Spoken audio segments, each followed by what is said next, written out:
Hey all, just a mic check. Let me know if you're all able to hear. You can just ping on chat to confirm.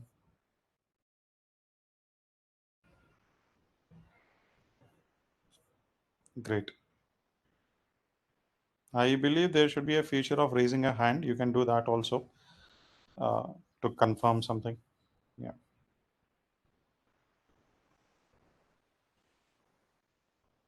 Great. We'll just start in a couple minutes. We'll see if any more participants are coming in. And yeah, we'll start in a couple of minutes.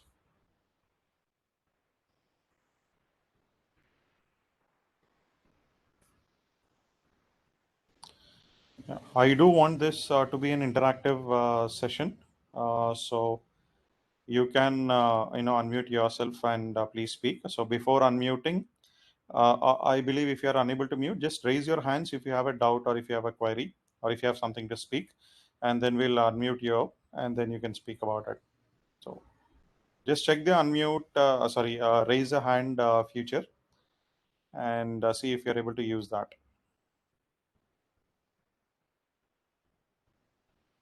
Yeah.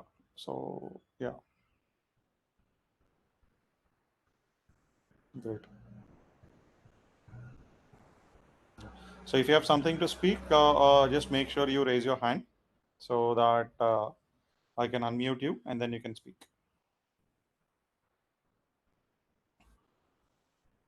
So if multiple people raise their hands, I'll do it top to bottom. So just wait for your turn. Yeah. So if you don't want to speak, you can also always chat. So it's up to you.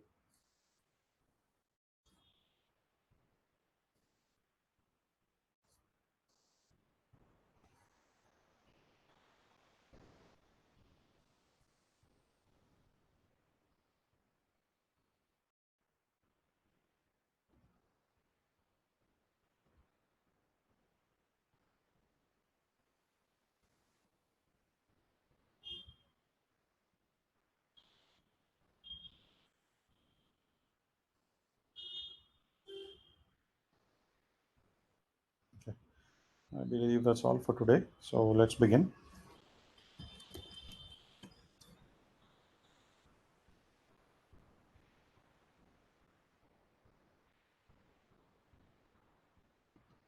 Okay, so let's start with some fundamental questions of how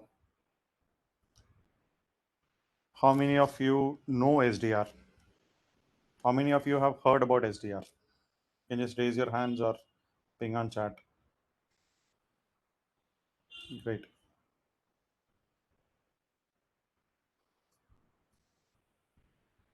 Very few. Rest of you haven't heard of SDR before? Okay.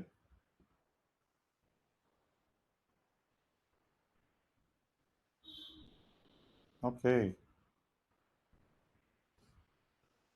Okay. Fine. No worries. Okay. Another fundamental question. How many of you are coming from an electronics background?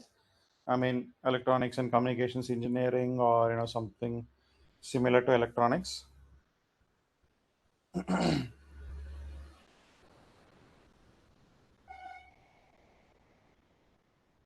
Okay.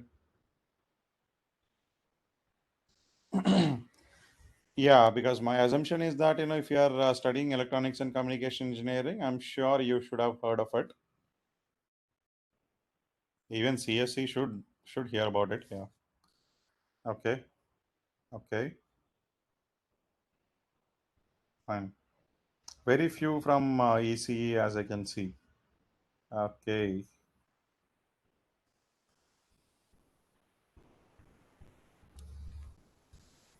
No, SDR, I wouldn't say it is specifically for hacking. It's there as a functionality. You can use it for hacking or you can use it for other applications also.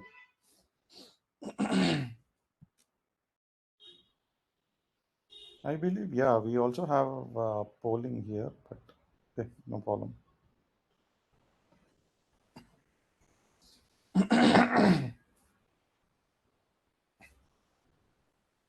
Okay. So we'll start with SDR. So for those of you who have not heard of SDR, SDR is the abbreviation of SDR is software defined radio. Uh, how many of you have ever used a walkie-talkie? At least as kids, you might have used a walkie-talkie, right? This I'm sure most of you have done. Please raise your hands. I want to see at least half the audience. I'm sure you all have used walkie-talkies, and then I'm very sure that you all have heard radios, right? Radio in the sense, wo mirchi wala online, not online radio, the usual radio, right? You have all heard of radios, right? So the difference between that radio and this radio is that most of the radio equipment you see, the wireless radio. I mean, whenever I talk about radio, I mean some kind of wireless communication.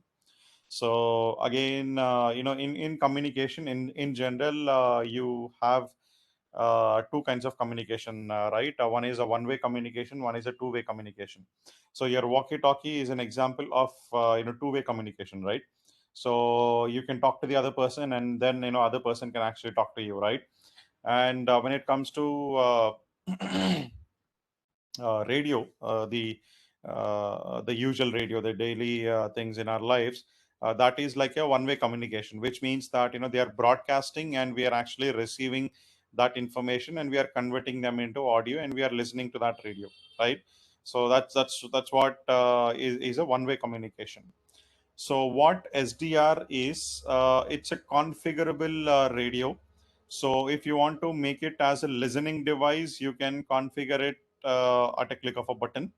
And if you are, I mean, if you can configure it, you can make it as a two-way communication device. Again, it depends actually if the SDR actually supports it or not. So let me give you a very basic example of maybe a very small SDR. We will talk about various SDRs that are available in the market, how we are able to use them and all. Let me just paste you some links, or else wait, I'll just share my screen.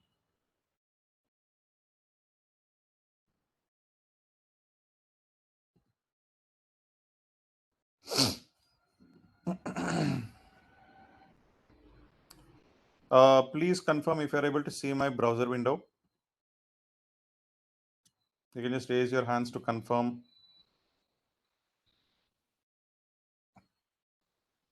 Yeah, if anybody is unable, just let me know. Everybody should be able to see my browser window.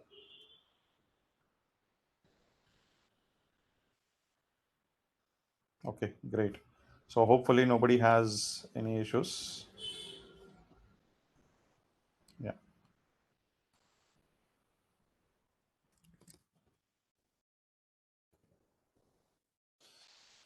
Okay. So yeah.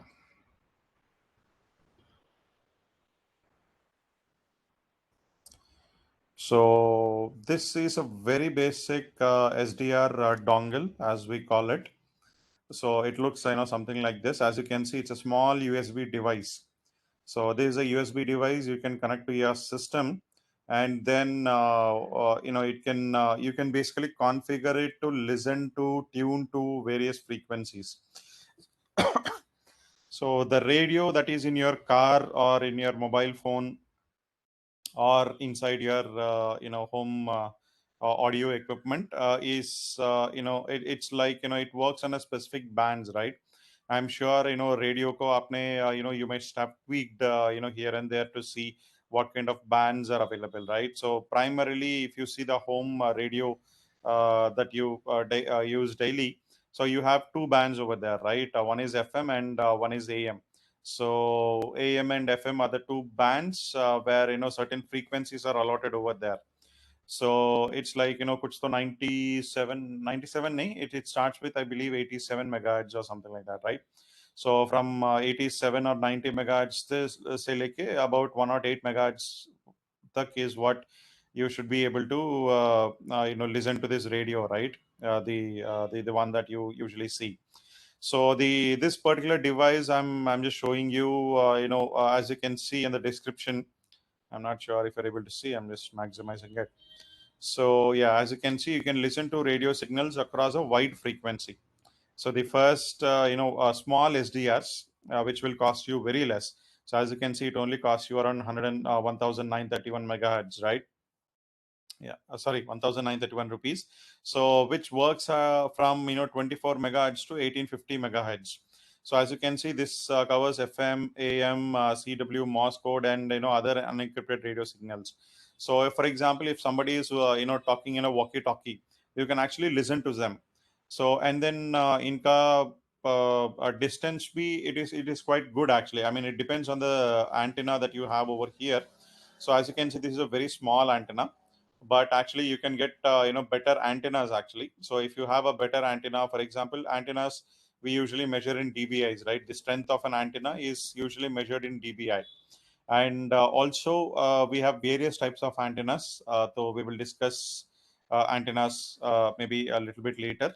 So antennas also मतलब बहुत सारे types होते हैं. So the one that we have to know for these workshops is at least that we have something called as an omni directional antenna and directional antenna.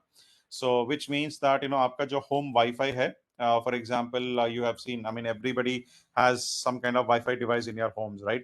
So the one that you see over there is an omnidirectional antenna, which means 360 degrees the signal actually goes out, right? So the signal is being transmitted 360 degrees. So it's a circle that you're actually covering, right? And then you can place the device in that particular radius to receive the Wi-Fi signals. So and then we have directional antennas, which means that they are focused. So for example, yeah. So we'll have something like this. So the applications for both the types of antennas is that we typically use these directional antennas when we know that there is nothing between this device and the other device. So but the advantage of using a directional antenna is that you can transmit your regular home signal to up to 25 to 30 kilometers also. I mean, usually your home Wi-Fi doesn't even go out of your house, right? So most of the home Wi-Fi is like jaise hi you go out of your door, you start getting a weak signal and you will disconnect within a few feet walking outside your home. So these devices that you see, for example, this antenna, I'm not sure exactly how much it is. This is a 23 dBi antenna. So which means that if there is no obstructions, I believe it should go for a minimum of 10 kilometers. I'll just see if its range kya hai iska.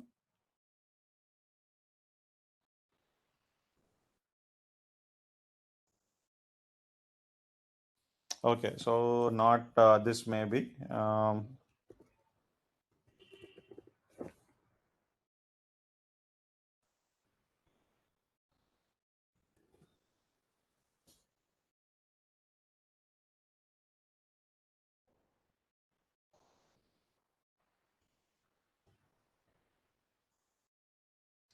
Okay, anyway, you get the idea, right? I don't want to spend too much time over here. So the antennas will look, something like this, which are, directional antennas. And the one that you see in circular, for example, something like this. So if you see an antenna which is something like this as a straight pole kind of stuff, it usually means that, this is an omnidirectional antenna, which means the signal is actually transmitted 360 degrees. So some hacks we have around it to make this omnidirectional antenna into directional antenna is using a Pringles box. Or for example, if you are aware that you can create some kind of shield with an aluminum foil. So in your kitchen, if you have an aluminum foil, then you can basically cover most of the part so that it is only open on a single part, which means that most of the signals will bounce back on the aluminum foil and you can make a directional antenna. So people have done this actually. So even we do this. So this image should give you some picture. So what we typically do is that whatever a directional antenna is, that we can take a Pringles box. The reason why most of the hacking scenarios may even you might have seen in some movies too. The reason why we use a Pringles box is that Pringles box has a inner aluminum coating. So the internal the box inside the Pringles chips is actually aluminum. So you just have to buy this Pringles box, and then you can put an antenna, and as you can see in this particular picture, so you can focus on a specific direction, and then the range is actually doubled, tripled. Sometimes you get 5 times the range. So if you are even in a different apartment, you can still catch somebody else's Wi-Fi signals by doing this small hacks. Again, the reason we are discussing about this is because the whole point of having an SDR, or specifically in cyber security, is that with little cost you want to get maximum functionality. That's the attitude of any hacker here. So the attitude of any hacker should be like that, with minimum you should be able to get maximum. That's the whole point of hacking things, right? Otherwise, what's the point? Yeah. So anyway, so this is on the directional. This is on the basic antennas thing that you should need to know. That we have something called as an omnidirectional antenna, and you will have something called as a directional antennas.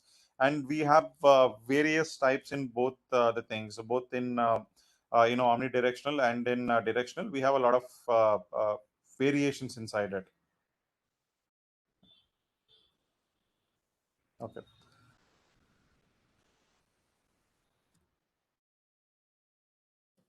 Okay.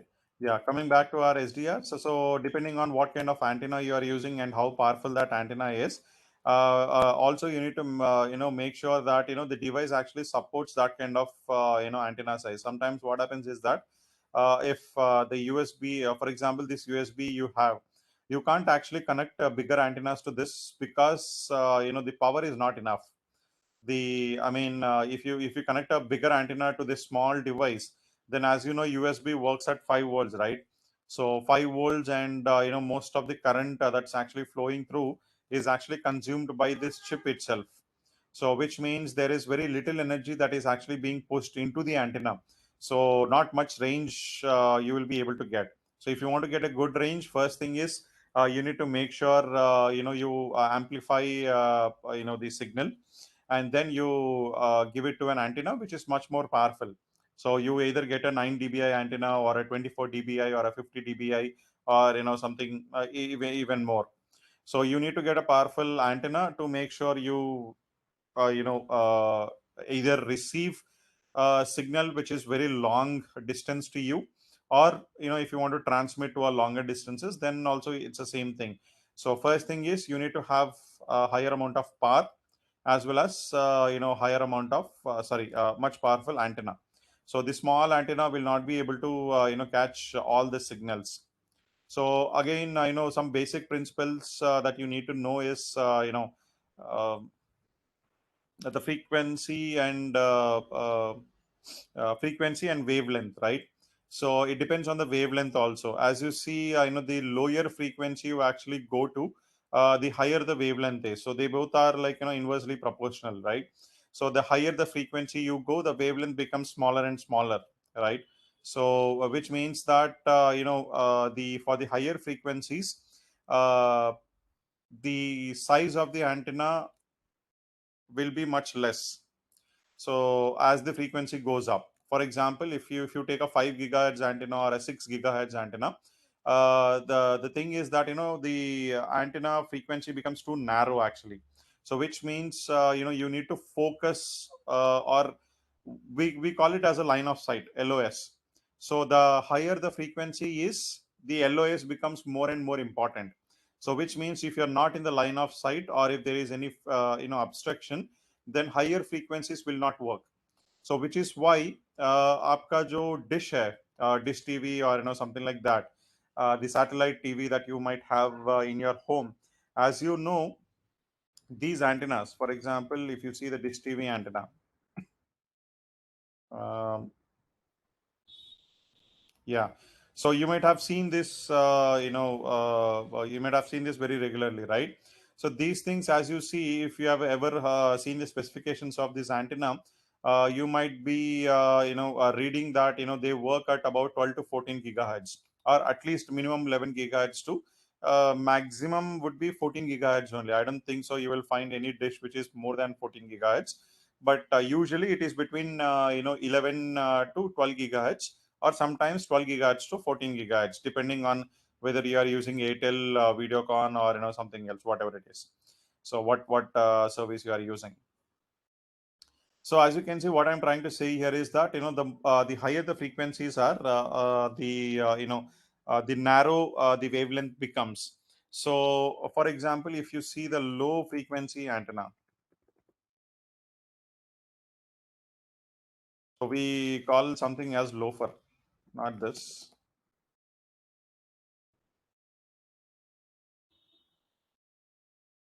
Yeah. So low frequency arrays.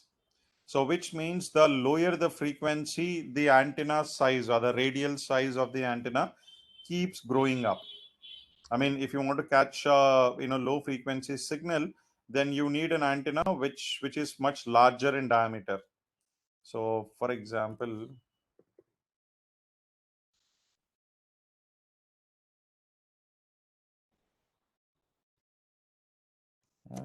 why am I not getting good pictures? Okay,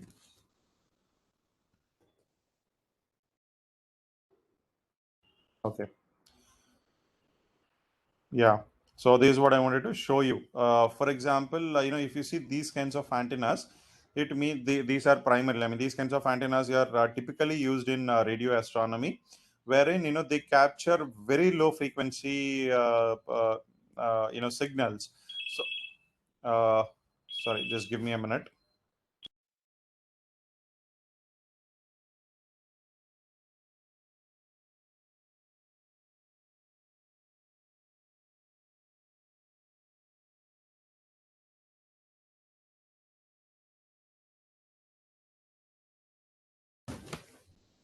Okay. So, yeah, as I was saying, very low frequency antennas will require a much larger diameter. So all smaller frequencies, for example, if you even kilohertz is like, you can capture it with a very decent size antenna. But if you're talking about hertz, less than kilohertz, less than 1000, 1 kilohertz, or something like that, then you will definitely need something of a big, very big antenna. The reason, again, what I'm trying to say here is that the lower the frequency, the wavelength will be much higher. I'm sure you're all aware of wavelength. If not, let me just give you a very brief walkthrough.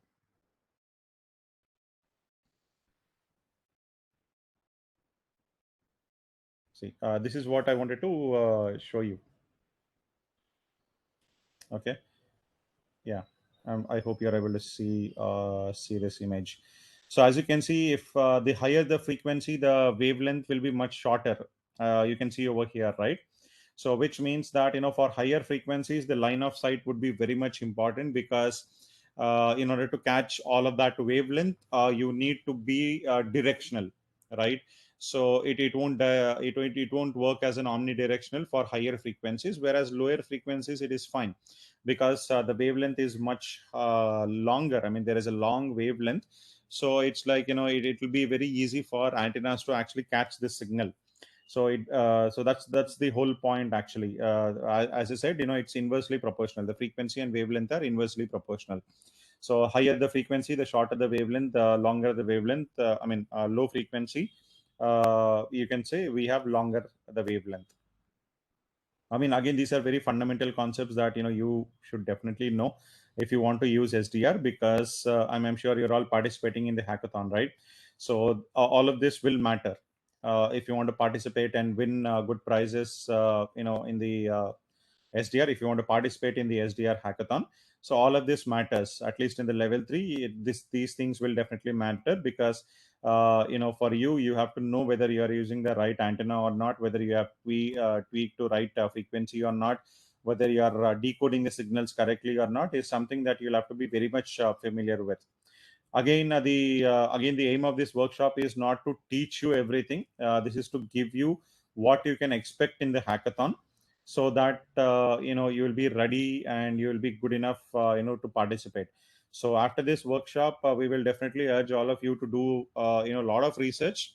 If you are serious about participating in the hackathon, then I would say you'll have to spend at least 15 to 20 hours a week minimum, that is on specifically on the SDRs.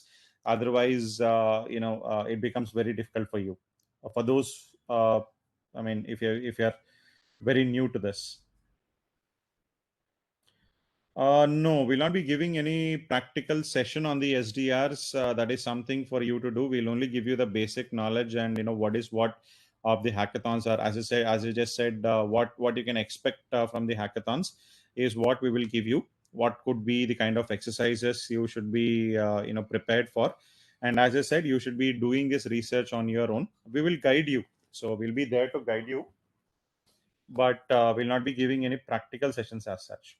So maybe if maybe in the coming weeks, if we do plan anything like that, we will definitely let all of you know. So that's what somebody asked, can we catch higher frequencies with low frequency antenna? That is like see, antenna mein there are two parts, right? One is the mesh. I mean, even I'm not sure of the technical terms. So one is the actual mesh and one is the A and B.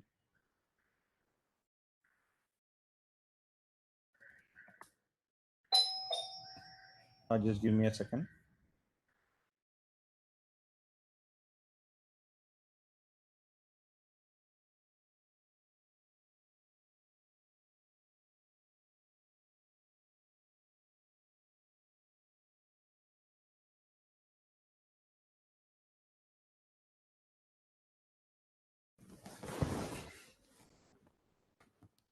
Yeah.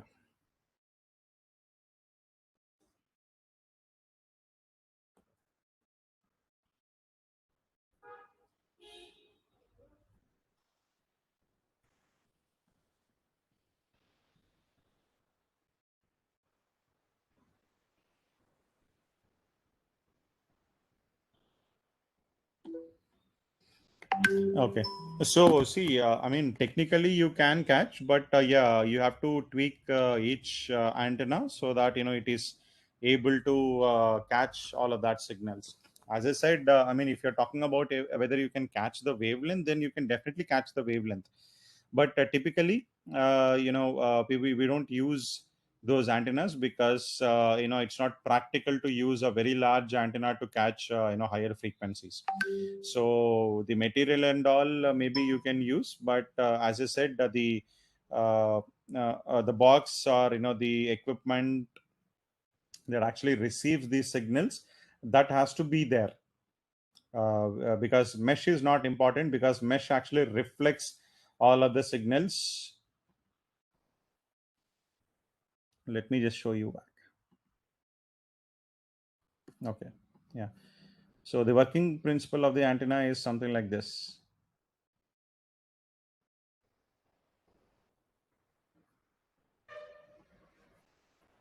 Okay.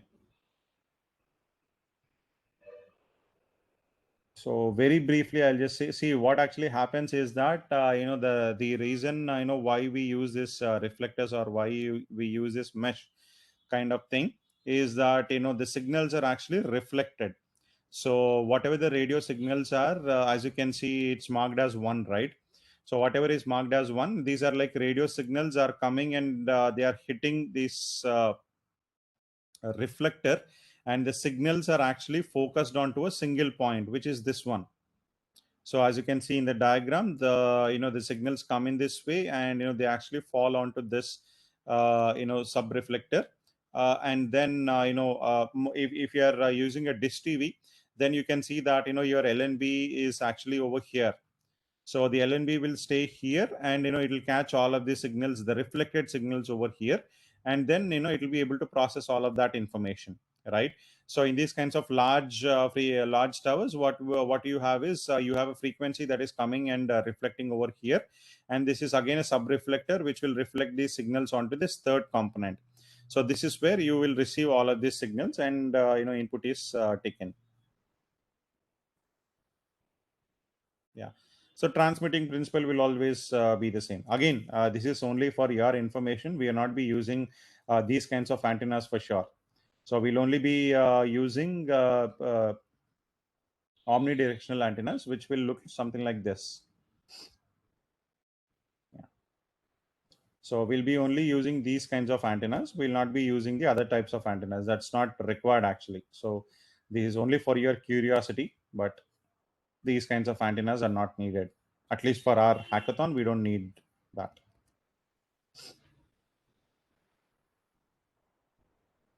Okay.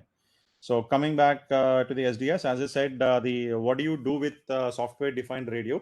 As I said, it's a programmable device. You can actually program these SDRs to work with a specific frequency, and then some of the SDRs you can actually decode the signals there and then itself, so that the output to your program can be much cleaner.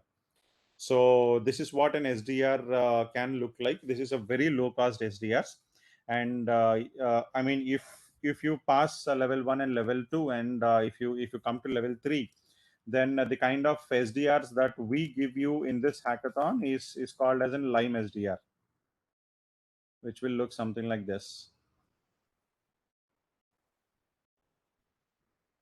It's actually a much powerful SDR. So in the previous example, as I've shown you over here, it works at 24 megahertz to 1850 megahertz, right? So the range of SDRs that we give you is much higher. For example, let's take this example.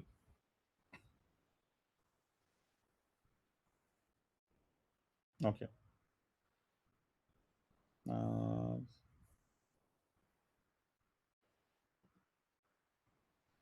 yeah. So yeah. Here, as you can see, you can compare both these products. So as you can see, this starts at 24 megahertz and it ends at 1850 megahertz, which is a low cost SDR, right? And then the one that we are going to use for our hackathon will be Lime SDR, which starts at 100 kilohertz. As you can see, it is much lower frequency than 24 megahertz, right? So we start with 100 kilohertz and we go up to 3.8 gigahertz. So which means that most of the 2G, 3G, 4G connectivity will be covered by this device. 2G, 3G, 4G, when I'm actually referring here to the mobile communications. See, the mobile communication frequencies are completely covered over here, because if you see the mobile communication frequencies, they are in the range of they start at 800 megahertz, and they typically end at 2900 megahertz, I believe. 29 or 20, no, I believe in India at least it's 2500 megahertz. So that's the highest frequency that is given. I mean, there are different bands that are given. Maybe you have heard in news that the telecom companies like Geo or Airtel or Vodafone or whatever it is, they actually buy these bands from the government, right? So basically, what they are trying to do here is they are saying that this frequency I'm buying it for a specific price. I will utilize that band to provide mobile communications, and I will charge the users for using that frequency. So that's what is happening in the news. So each country has their own regulations, and there are some countries where governments do not charge, but that's all unnecessary information for us. What you need to concentrate is that for the mobile communications will have a specific range. You do have to concentrate on the mobile communication frequencies, because as I said, there could be an exercise or there could be hackathon challenge where you are supposed to connect to a 4G tower, and then you are supposed to download some code, and then you are supposed to crack it. So that these are the kind of challenges you can expect. So that is why we are giving you Lime SDRs, which actually work from 100 kilohertz to up to 3.8 gigahertz, right? So what we can, I mean, the kind of you can also expect challenges on the lowest frequencies. For example, something interesting for you. uh,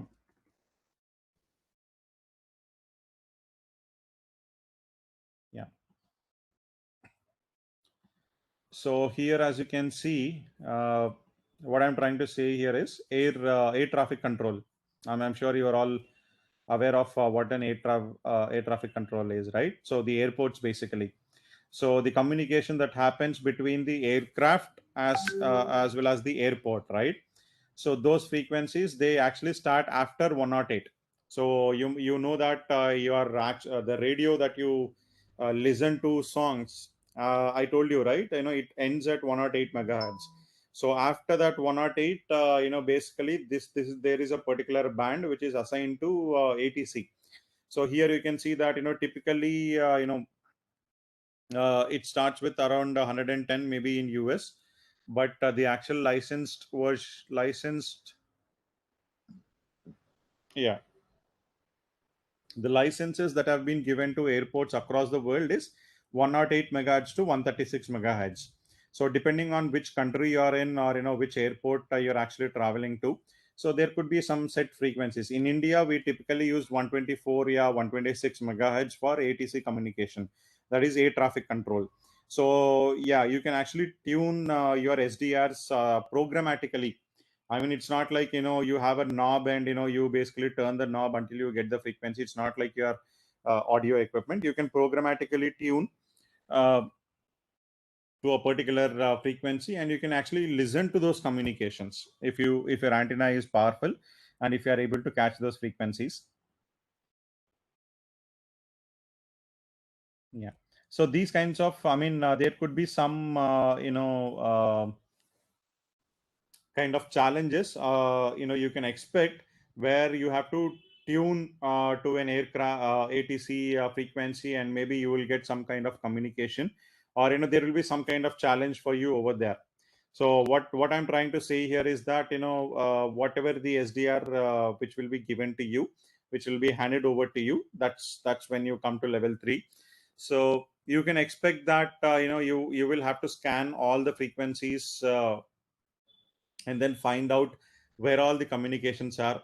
So there could be Morse code challenges, where in certain frequency you'll have to scan, and you'll have to find out that there is some Morse code which is being transmitted, secret Morse code which is getting transmitted.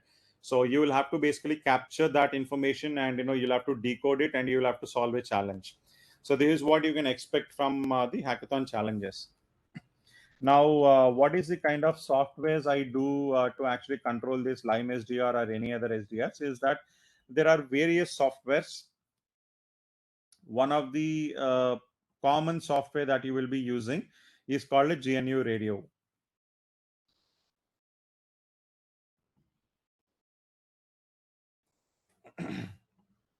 So GNU Radio is a software that you can install on an Ubuntu, and I believe it can actually work on Windows and Mac also, but it works perfectly with an Ubuntu Linux system. And also, just a word of caution, you'll have to be a bit proficient, or you have to at least use an Ubuntu Linux, because there could be challenges which would require you to do, or which makes your life easier when you are using a Linux system. So if you want to participate in hackathon, it is advised, I mean, it's not that you can do only with Linux. If you are good with Windows, you can still do it, but yeah, your life will be much more easier if you are proficient in Linux operating system, because most of the open source tools you will be able to simply download, and then use them to solve variety of challenges. So the SDR, you will be given an SDR, you will be given an antenna, and you will have to connect your Lime SDRs to your laptops. uh, Again, in hackathons, you are supposed to do it on your own laptops, right? You'll have to bring your own laptops. So make sure you have all the possible tools that you anticipate, which are required to crack SDR challenges. So you can connect the SDR, and then depending on what challenges you get, you'll basically have to, as I said, you might have to scan a particular frequency, see if some values are getting transmitted. If something is being transmitted, maybe you'll have to download them. And there are also a lot of false positives you will get. So you will have to be smart enough to understand what is a false positive and what is not. So what I mean by that is that false positives in the sense, maybe the hackathon challenge might come at a frequency which is not being transmitted in real world, or which is not being used in real world. But for example, let's say that I give you a challenge in 142 megahertz, right? So at 125 and 132, I know there is a lot of ATC communications. So you should not go.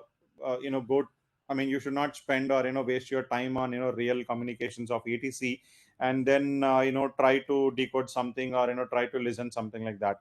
So you have to research on what are the most common used frequencies, and what are the licensed bands inside India. So you have to have that information with you also. So you need to do your research, understand what are the licensed bands that are inside India, because whatever licensed bands are there, most probably will not be using those bands, because it is illegal. Even for conducting a hackathon, we can't use any of these licensed bands to provide any challenges for you. So you just need to make sure that you are aware of all the licensed bands inside the country, so that anything outside of those licensed bands is where you can expect challenges. So you need to know what frequencies you should scan for, what frequencies you should avoid, so that you don't waste time in scanning something that is useless for you. So this is some of the information that you have to be prepared for. So search for licensed bands inside India. Try to make a note of all the frequencies you have. And as I said, GNU Radio is something that, as a software, GNU Radio is the primary software that you will be using to control, or to listen to most of the conversations, or signals from the line SDR.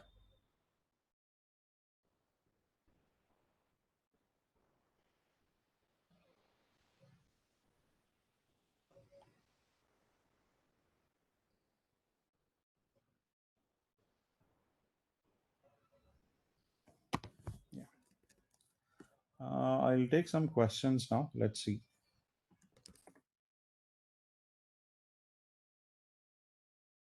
Okay.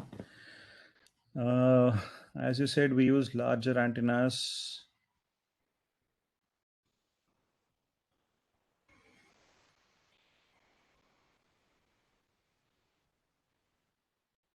No, most of the radar antennas are not very big, right? They are actually small. I mean, comparatively, it's not as big as radio astronomy, right? Yeah, the reason why we radar antennas are actually not very huge. They are actually very small. So anything, as I said, if it is on a higher frequency, then the comparatively they are much smaller. But one thing that you need to understand is that they will not be as small as your dish TV antennas, because see, your dish TV is not a transmitting device, right? It's not a two-way communication. It is basically receiving. It is at the receiving end. So radar is not a one-way communication, right? It's a two-way communication. It has to send a signal, and then it has to receive a signal also. That's how radar works, right? So you transmit a signal, that signal, or that radio signal hits a plane, and then that reflected signal has to come back to the radar, right? So that is the reason why you might see a comparatively larger one. So you need to understand that it has both transmission and receiving end in a same line. So that is maybe the reason why you might be seeing larger antennas, but radars are actually very small. So for example,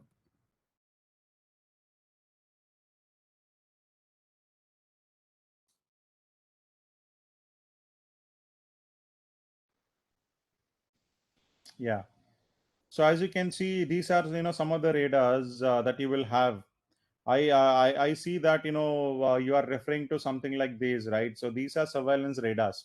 So these are typically used by military because they have other functions also. but most of the radars, as you can see, they are actually small. No, as you can see, 12 to 16 gigahertz frequencies. You can basically see that this is how the radar looks like. As you can see, it is very small, right? So radars are usually this small. I mean, the higher the frequencies, the smaller the antennas actually become.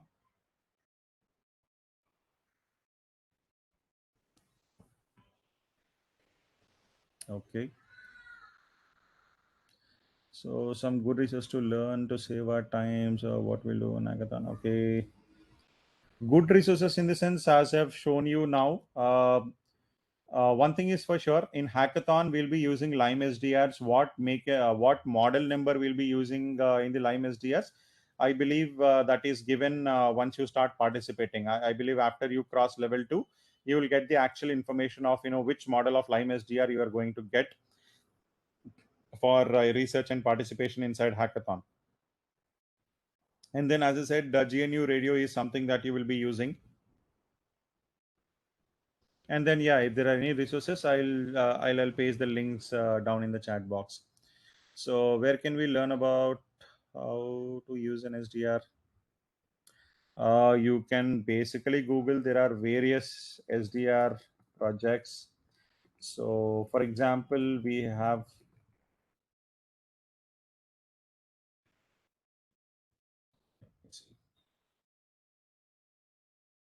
I will start pasting the links for the next 5 minutes. So do take note of. Yeah.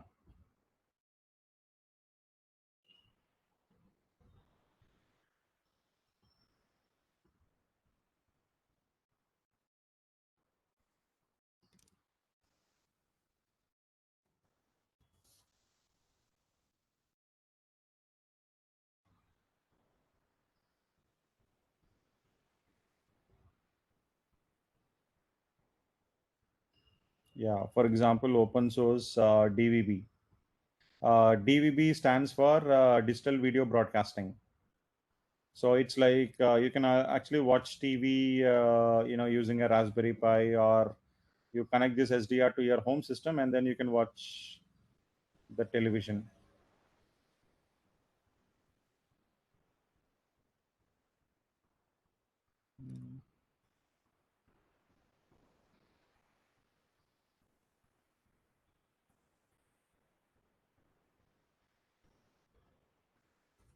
Okay.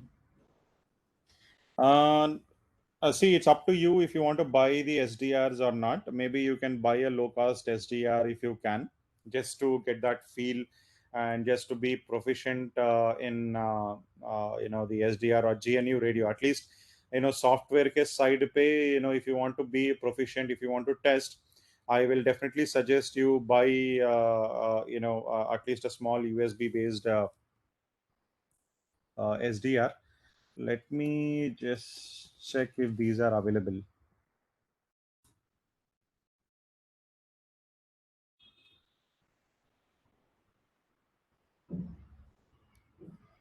RTL SDRs are one of the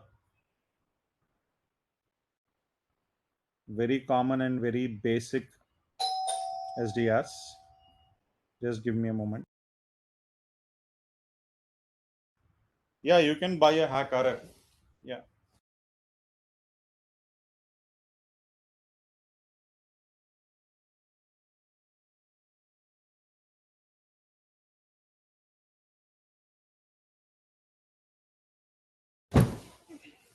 yeah,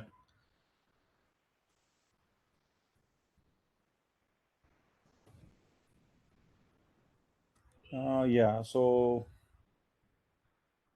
hmm, maybe you can buy something like this. You can.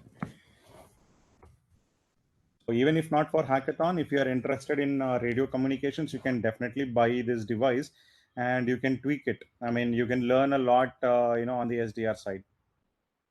So we would definitely wish you to participate in the hackathon. For level 1 and level 2, you don't need the challenges does not require you to have the hardware with you, because most of them are SDR related, but they will be software based challenges.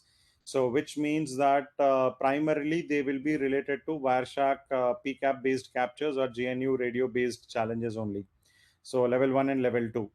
So you should have the knowledge, but you don't require any SDR to actually solve the challenge.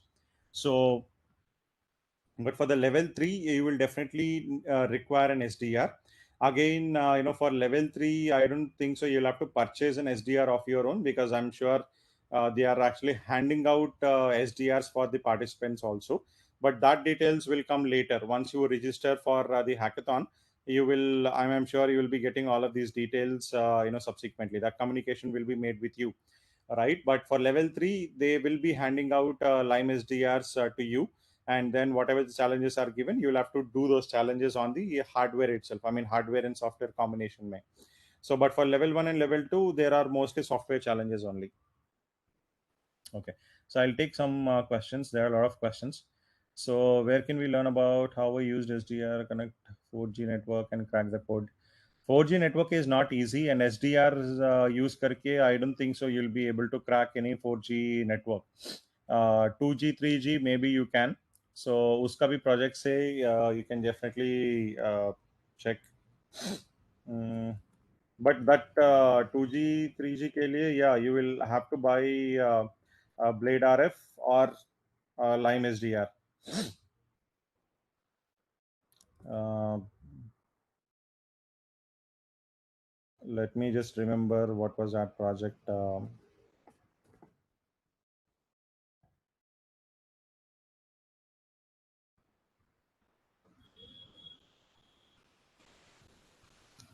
Yeah.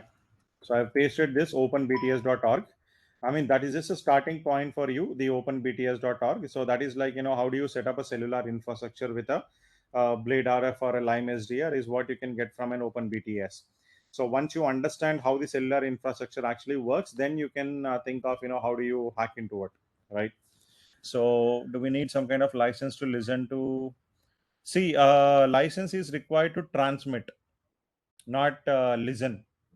So if you want to transmit something, or if you're transmitting something, then you have to be very careful. Don't buy SDR and try transmitting something into a frequency which you are not aware of, because transmitting something on a licensed frequency is illegal. And we have, I mean, throughout India, no matter where you are, whether you are in a forest, whether you are on a riverbed, or whatever it is, the sensors are there across the world. It is not only in India. Every country has it, and they will be able to pinpoint you in a matter of minutes. So if you're transmitting a signal, then they will be able to find it out, and there will be a huge penalty. So which is why, when you are working with SDRs, you'll have to be very very careful, because you can cause probable, I mean, what can happen is that the regular communications which are there, they can be jammed. So which means if somebody is trying to communicate with somebody, maybe he will not be able to, because you are interfering with him. So interference is not at all accepted. So if you want to test some, then you will have to make a Faraday cage inside your house to basically test something out. But as I said, for listening it is fine. So you can listen to any frequency from any of these bands. There's no restrictions on listening to any of these frequencies, as long as you are not transmitting. So if you just want to be safe, then I would definitely recommend you to buy an RTL SDR, so which is not a synchronous frequencies, or which doesn't have both transmission and receiving in the same end. So Lime SDRs, maybe you have the shorter versions of Lime SDR that you can buy, which is cheap, and at the same time you can configure it to only listen. But the higher, the expensive ones of the Lime SDR, or the Blade RF, they can do both transmitting and receiving simultaneously, which is something that you should be very careful at. So don't transmit signals into frequency bands which you are not aware. So the police will immediately catch you, and there will be a huge penalty on you, or sometimes jail. So don't play with frequencies that are unknown to you. So that is a fair warning from my side. So 20 GB RAM and i3 10 gen processor is sufficient for hackathon. Yeah, that should be enough. So mostly, one advice I would like to give you is that most of the SDRs are very latency hungry. What I mean by that is that if you want to run a virtual machine and then maybe connect the SDR to a virtual machine, maybe that will not work for you. So unless you have a very powerful system with very good bus, what I'm bus is something that is inherent to your motherboard. So most of the commercial laptops, they will not work. So if you have a MacBook Pro, you might run a Linux virtual machine and then you can connect that SDR to it.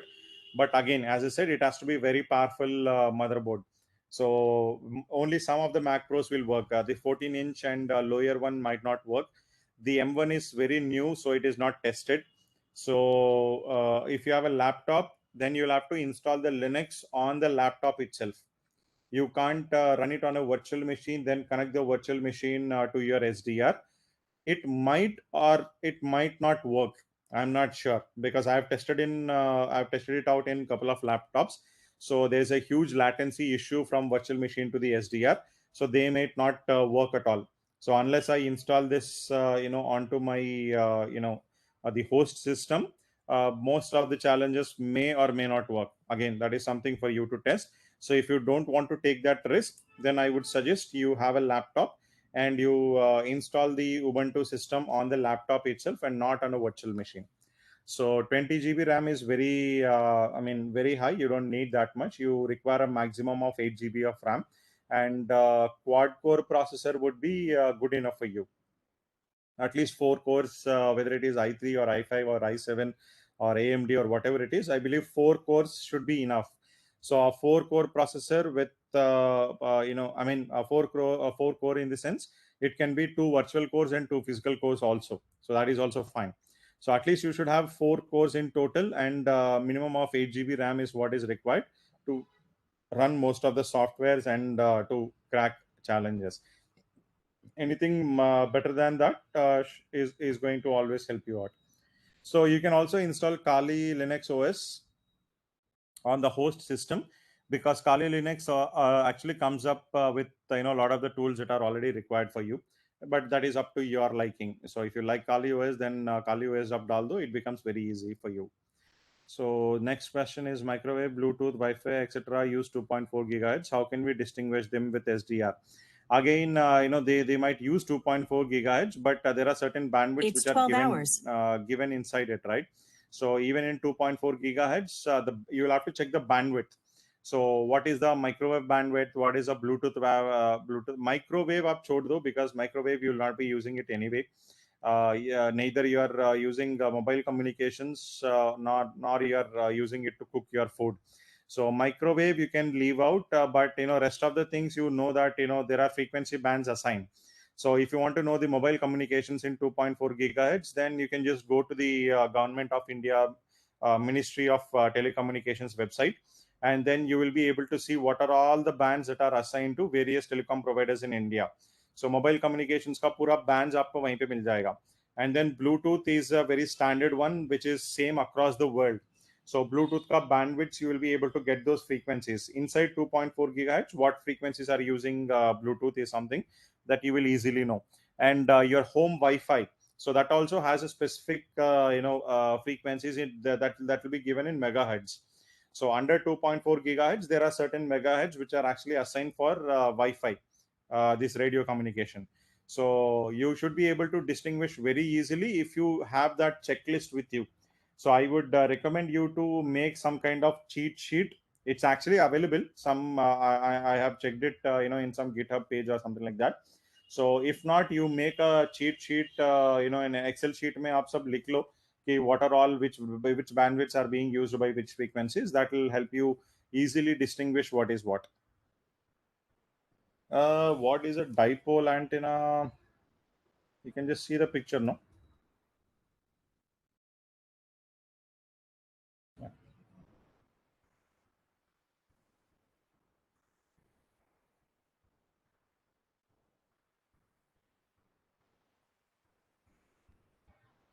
I'm not sure we'll be using a dipole antenna for our challenges. I'm just seeing if there are any use for it.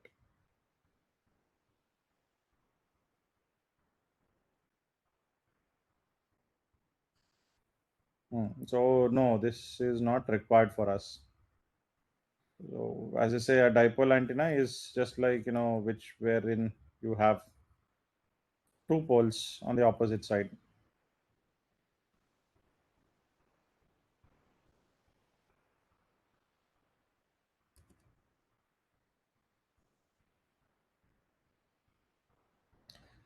Yeah, where do you have to register for the hackathon? I believe somebody has pasted a link. So Sainya Ranakshetram is where you'll have to register yourself for the hackathon.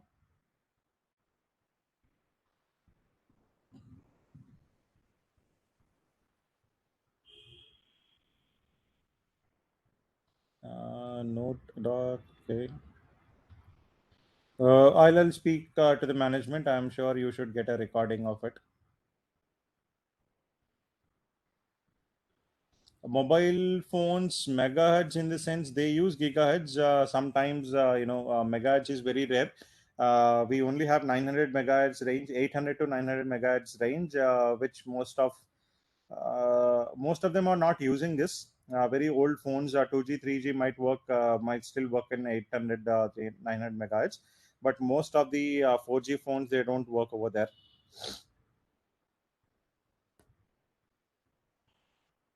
Okay, so your question is, how can I draw a contrast between this and the radar antennas?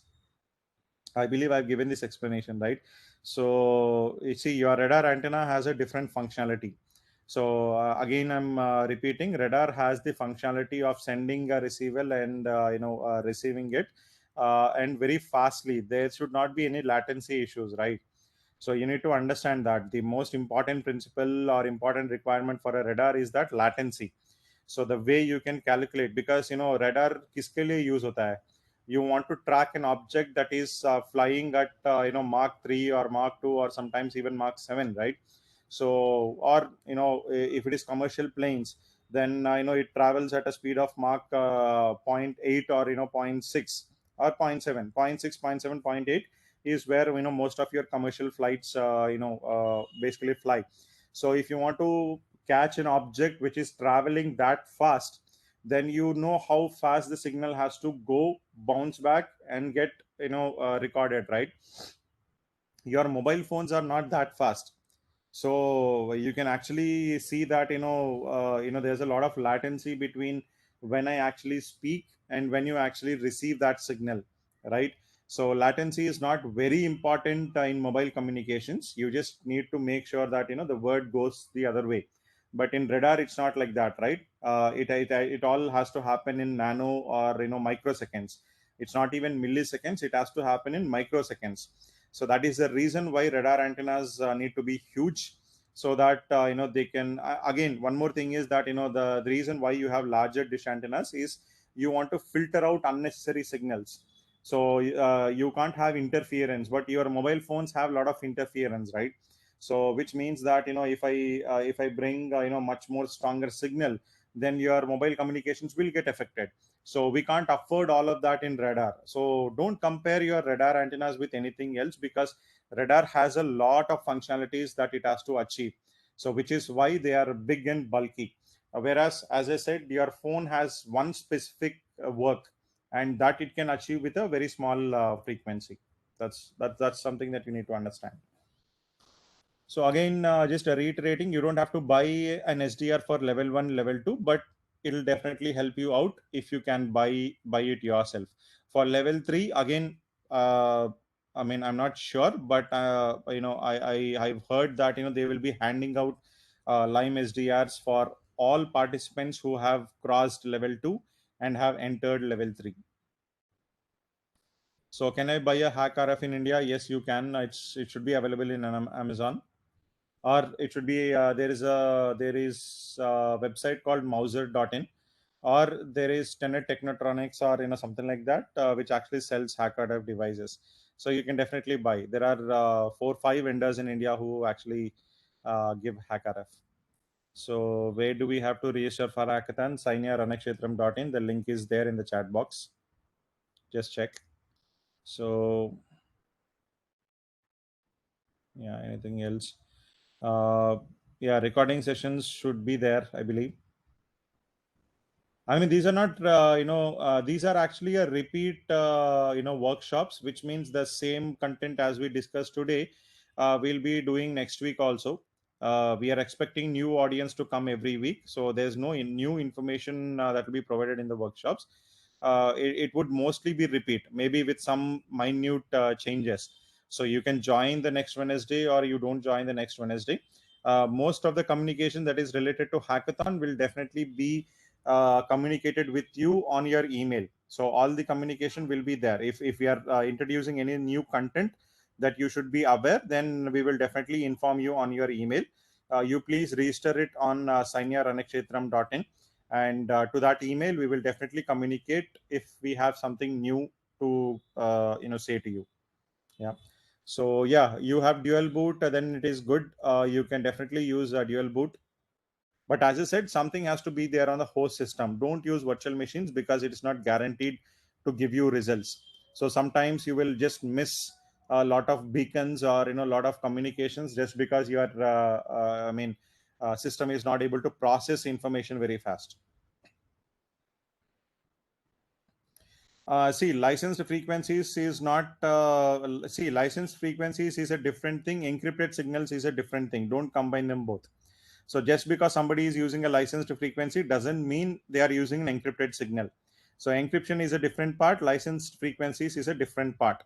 Okay. See, for example, आप जो radio सुनते हो every day, Radio Mirchi or Red FM or something like that. So those are not encrypted signals, right?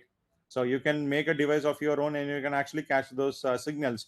But Red FM is a licensed signal. So Red FM as a company, they pay certain fees to the government to block that 106.4 or whatever it is, 102.2 or whatever their frequencies are. So licensed frequency means you have licensed it from the local government, whoever is there. So if it is India, you're paying some money to the government, and you are saying that 102.4 megahertz is what I'm going to use. This is my frequency. So you're basically giving money to register that frequency with you. What you transmit on that 102.4 is something that is up to you. Whether you transmit encrypted signals, whether you transmit free signals, is all up to you. So one more thing is, if you buy a license, then there is legal protection that will be given to you.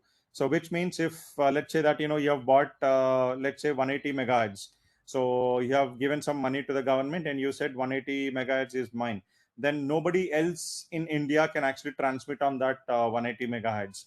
So you can put a case on them, and they'll have to pay a penalty to you. So that's what license frequencies basically mean. Encrypted signals, as I said, it is what you transmit and it is up to you. So nobody does anything else. So if you're not encrypting your signals, and if you complain to the police saying that he is listening to my communications, then that's bullshit. So nobody will entertain you for that. So if you want to secure communication, encryption is your responsibility, not government's responsibility. So that's the difference between licensed frequencies and encrypted signals. So you have dual core in the sense, again, as I said, if you have hyper threading in your processor, dual core machines will have two more virtual cores, right? So that should be enough. But again, VM, even if you have 6 cores or even if you have 12 cores, VMs might not work. As I said, it depends on the motherboard, and I can't say which motherboard will work and which motherboard will not work. So I can't test all of those devices, right? So my advice is that VM use mat karo. It may or may not work, but if you have tested it thoroughly and if you think VM is working for you, then it is up to you. Yeah. So CTF different, ये आपको details आपको sign या run क्षेत्र में मिल जाएगा. Hackathon में we are basically conducting 3 different streams, so you can participate in all 3 events or you can take only one stream. So participating in all 3 streams will be very hectic, so I would advise you to choose wisely. So there are 3 streams that Hackathon is being conducted in. One is the software defined radio, one is the secure coding, and one is a CTF. So total of 3 streams are there, and more information is available on the sign-your-ranakshetram.in website. So will we get access to cyber range labs? I believe our team will get in touch with you. Yeah, so cyber range labs should be there. You should, I mean, that should be available for you. So SDR with GNU radio software, we can listen to any frequency with any type of modulation. So SDR are capable of demodulating any type of modulations. It depends on what type of SDR you are actually purchasing. If you buy an RTL SDR, then they don't have a lot of functionality. So if you buy a Blade RF or something big, then yes. So if there is no hardware modulation, then you can do a software modulation in GNU radio also. So that is possible. So but it actually depends ki what kind of frequencies you are working with, because if you are working with higher frequencies with lot of data coming in, then you might require a dedicated hardware demodulation. So if it is lower frequencies, less amount of data is being transmitted, and if you want to do that, then you can do a software decoding also. It's up to you how do you want to do that. So but always check कि आपका functionality क्या है, उसके हिसाब से you will have to see whether hardware modulation is required or software modulation is going to be enough. It's very dependent on these factors. So this hackathon is for students and defense personnel. So is it any opportunities for working professionals in cybersecurity? This I'm not sure. Please put a mail to the support team. So support team ka email addresses you will be able to find out in signer.anakshetram.in itself. So they will let you know if you can participate or not. I believe working professionals can also do, but I'm not sure. So best place to buy RTL SDR, Amazon.in or Flipkart में है या नहीं, I'm not sure. Just check Amazon.in. So how will we learn new things to participate in SDR? Yeah, see, as I said, my aim of conducting this workshop is to give you some direction and what to expect, in the hackathon. So I believe you have got that information. Now you'll have to do your own research. Either buy an SDR, start researching on the SDR and various softwares that are available inside it, or find some good blog posts or links where you can study. Or maybe if you are a university student, maybe go to this ECE, go to a good professor in your ECE branch, and maybe they will help you out in giving you more information. At least the basic information they'll be able to help you out, and then you buy an SDR and you start tinkering it, you will get to know. Yeah, this is mostly a repeat workshop, so there is very minor content that will be new on the next workshop. But as I said, if you are doing something new, then please register on signer.anakshetram.in. Then we will give you more information to your email. Yeah, I believe this is open for all students. You must be a student in a university or a college. Does not matter your age. Okay. Yeah. So I believe this is only for students. I'm not sure if a working professional can actually participate. So in any case, you may write to the support team once to confirm. Registration opens in 2 days, I believe, but support mail is written. So if you have any specific queries for hackathon, then yes, you can just reach out to the support team. Yeah, greatscottgadgets.com. Yeah, definitely. He also has some blog posts. HackRF is created by Great Scott Gadgets only. So you can buy HackRF from that website directly. But yeah, India may be available at Amazon.in pay. You should be able to find. So please let me know if you have any more questions. Otherwise, I believe we are done for today. We are already over time.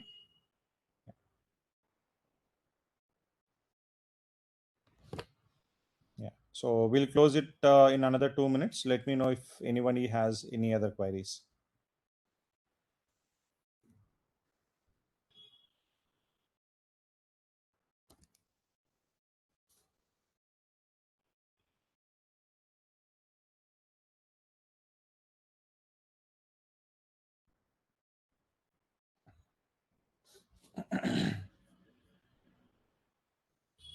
Yeah, so I would request you to go to this website.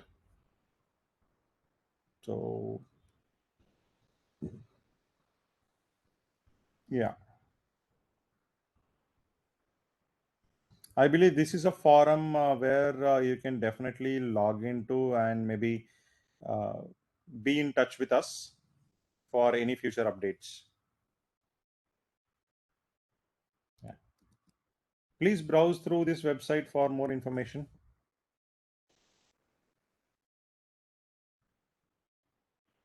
So there's no fees for registration. That's for sure.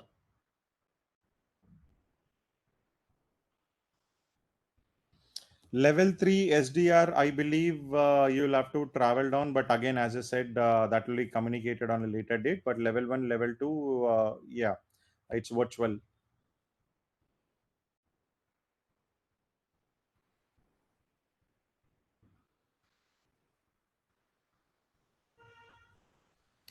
Okay, so level 1 will contain mostly MCQ questions only. So I can't give you the sample questions, but it will contain most of the MCQ questions. So that is a elimination round. The level 1 is an elimination or filtration round. So where you need to have minimum knowledge to enter into the competition. So level 1, once you're filtered down, then level 2 and level 3 will have the actual challenges. So specifically talking about SDR, I'm just repeating again. Level 2 will contain virtual challenges, which means there is some kind of file you have to download, or there is always some kind of file that you'll have to download. You will have to analyze using the SDR software. Not only GNU Radio, there are other tools that are available. You may have to use those tools to decrypt. For example, some challenges can be solved with using a Wireshark or something else. So you need to know which tool to use for what kind of challenge. So, but the thing is, in level 2, you'll have virtual challenges only, where you will always be downloading a file and then you will be solving them. And level 3 of the SDR challenge is where the challenges will be requiring you to use an SDR. So you'll have to use an SDR, and then you either have to develop something on top of it, or there will be a challenge file which you'll have to crack using an SDR. So it could be anything. Yeah. Again, whether it is a team event or not is something that will be communicated to you on a later date when the registration opens. So please just log into and wait for the updates. Yeah, I guess Mr. Ramarao has said that it's not a team event. You are supposed to participate as an individual.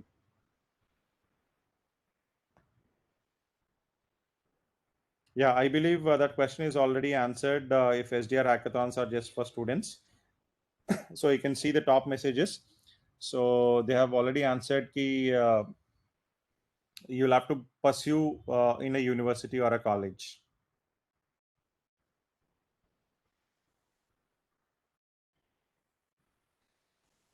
Okay, so if there are no further questions, then we are done for today. I would again urge you to visit sainyaranakshetram.in once again.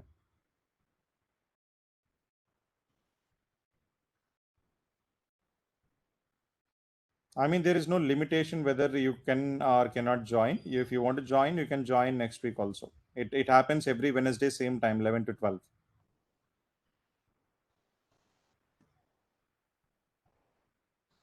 Yeah, see, for each of these streams, there are different days where their workshops are planned out. Again, please take a look at sainyaranakshetram.in. You will get more information.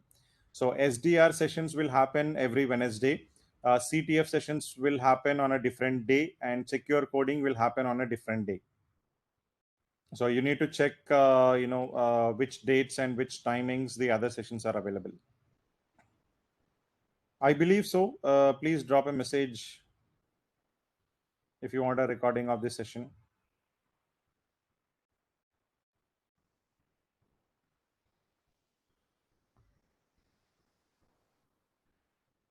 So thank you all. I'll be closing down right now. So if there are no more questions, then